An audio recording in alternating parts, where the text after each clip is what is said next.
Si vous avez un business et qu'en 2022, vous avez décidé que vous avez envie d'aller à un autre niveau, je vais vous montrer dans cette vidéo comment faire pour attirer votre client idéal. Salut tout le monde, j'espère que vous allez bien, c'est Nelly. Je vous souhaite la bienvenue sur ma chaîne et avant de commencer, je tenais à vous souhaiter une excellente année 2022 et tous mes vœux de bonheur. Santé, amour, famille, argent, je vous souhaite vraiment d'avoir tout ce que vous désirez en cette nouvelle année. Donc dans cette vidéo, je vais partager avec vous comment en 2022, vous pouvez commencer à attirer votre client idéal. Et ça ne va pas vous demander d'avoir beaucoup de followers sur vos réseaux sociaux ou d'avoir beaucoup d'argent. C'est relativement simple. D'ailleurs, j'ai mes petites notes ici. Et donc, si c'est un sujet qui vous intéresse, je vais vous demander de regarder jusqu'à la fin parce que j'ai une petite surprise pour vous. Si vous pensez que ça pourrait intéresser quelqu'un de votre famille ou vos amis, n'hésitez pas à partager. Donc, la première chose que vous allez vouloir travailler, ça va être votre communication verbale. Et en anglais, c'est ce qu'on appelle aussi le messaging. Donc, en fait, c'est quoi le messaging ou bien la communication verbale? C'est tout simplement montrer à votre client potentiel que vous avez la solution à son ou à ses problèmes.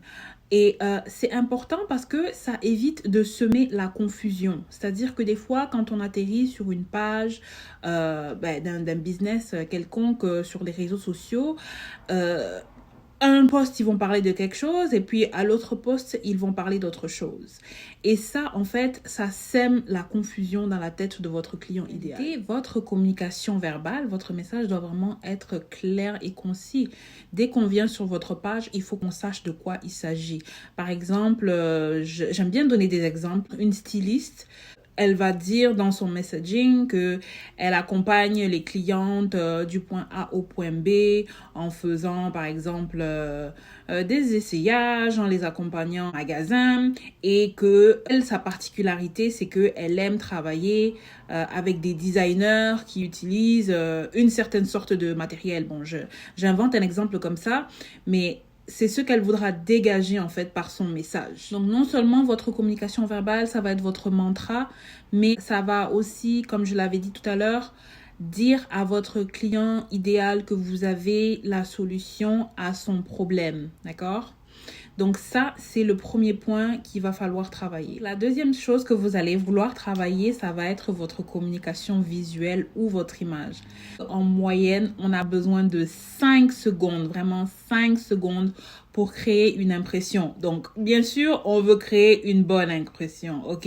Quand je parle de communication visuelle ou bien d'image, ça va être autant en personne que sur les réseaux sociaux. Sur les réseaux sociaux, par exemple, vous allez vous allez chercher à avoir une palette de couleurs, une police d'écriture et puis peut-être un logo. Vous voulez vraiment garder une constance, c'est-à-dire que si on vous voit quelque part, les couleurs, on va directement les associer à vous. Et c'est pareil en fait pour votre image personnellement, physiquement. Ça peut passer par le style vestimentaire, la coiffure, le maquillage. Par exemple, on me reconnaît au fait que je porte beaucoup de noir. J'aime être bien maquillée. On dit souvent, si vous n'investissez pas en vous, qui voudra investir en vous? Quand vous avez aussi une communication visuelle qui est bien travaillée avec votre message, ça vous place au-dessus de la mêlée et vous avez tout de suite l'air beaucoup plus professionnel. D'accord? Parce que même si que votre produit est génial, comme je vous ai dit tout à l'heure, vous avez besoin de 5 secondes pour faire une impression. Donc, on veut que ces 5 secondes soient bonnes. Ça, c'était pour le point numéro 2. Si jusque-là, vous appréciez le contenu de cette vidéo, je vais vous demander, s'il vous plaît, de mettre un like. Et encore une fois, n'oubliez pas de partager avec vos amis, votre famille ou n'importe qui pourrait être intéressé par ce sujet. Le troisième point que vous allez vouloir travailler et qui est très, très, très important, c'est votre offre. Qu'est-ce que tu offres à ton client idéal? Donc maintenant que ton client idéal, elle t'a vu sur les réseaux sociaux, elle aime en fait ton message, elle aime l'esthétique de ta marque. Qu'est-ce que tu as à lui proposer pour régler son problème de grâce? Ne reproduisez pas ce que vous voyez qui est à la mode en ce moment, qui est trendy, ou bien ce que votre concurrent y fait. Il faut que ce soit une offre qui soit vraiment propre à vous et à votre client idéal. Ce n'est pas parce que vous voyez qu'il y a beaucoup de monde qui offre des memberships que vous aussi, vous devez faire un membership. Peut-être que vous avez besoin de donner à votre client un accompagnement sur 90 jours.